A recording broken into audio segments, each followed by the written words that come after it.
This is Jane Carter from BBC. I first saw the pictures to the Blue Planet when I was in the recording studio and George was conducting the symphony orchestra to the pictures, and it was out of this world. The music was emotional, evocative, and it was great to see the orchestra performing live with the composer.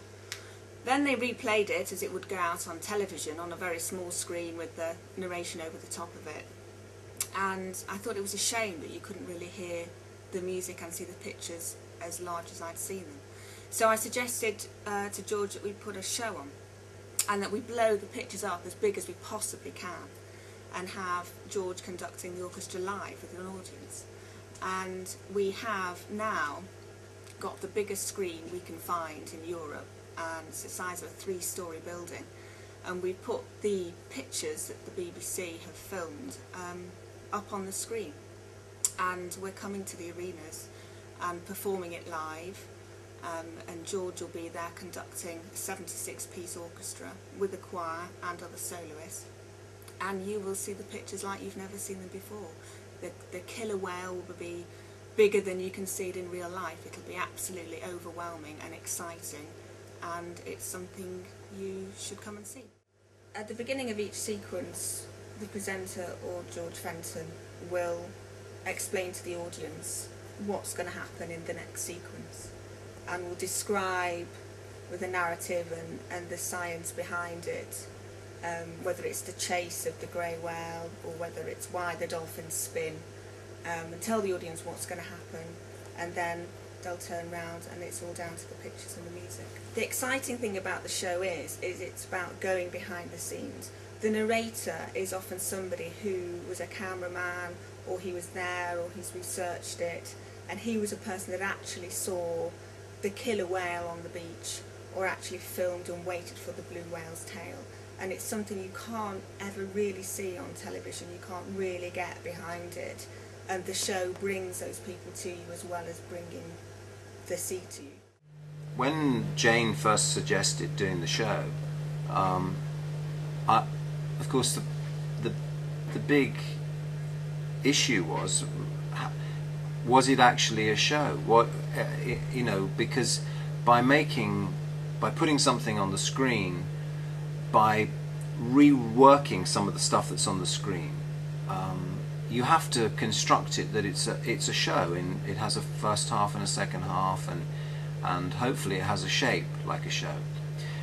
A lot of the footage that's in the show has never been seen in the series, because it's footage that is specifically designed for the music we play and to tell the stories that we tell.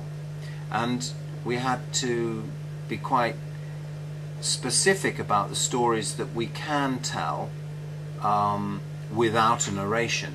So it tends to be big and exciting and quite, or else very atmospheric, quite emotional and emotionally driven stories. When we do the performance, we introduce the items, just like it's a concert, just like we're playing songs in a concert. We introduce the items, and either I say something about what happens in the sequence, or even better than that really is normally the narrator, whose job is to sort of compare and present the show and talk through the show. Very often that will be somebody who has actually been there and shot the stuff, or has been there when the sequences were being filmed. And it's amazing how immediate it becomes when you actually listen.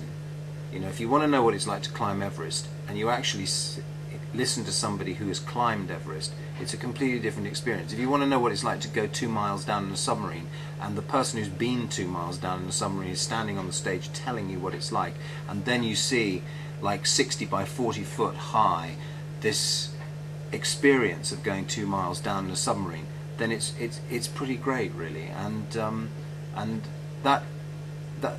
that I think is a huge dimension to the show, because it explains it without constantly explaining it. It just tells you what you need to know, and then you can just watch the whole thing and get involved. It's kind of very good like that.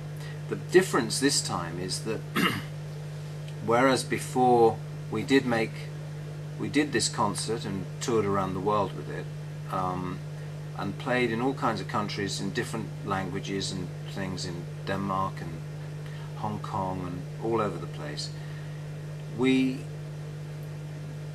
redone the show this time now, and made it, I think, even better, and a lot of what we're going to do has never been seen before, and I think it'll be great fun, and I guess if you're not too squeamish about the natural world and what fish do to other fish and things like that, it's something really that anybody who's of any age can enjoy. The thing that was always most gratifying to me when I did it before was how much children enjoyed it, and how they got such a kick from seeing a killer whale on a scale of 1 to 1 and that kind of thing. So I think it's good for a family, and an important kind of thing, nice thing for families to go and see together. So hopefully we'll see you there.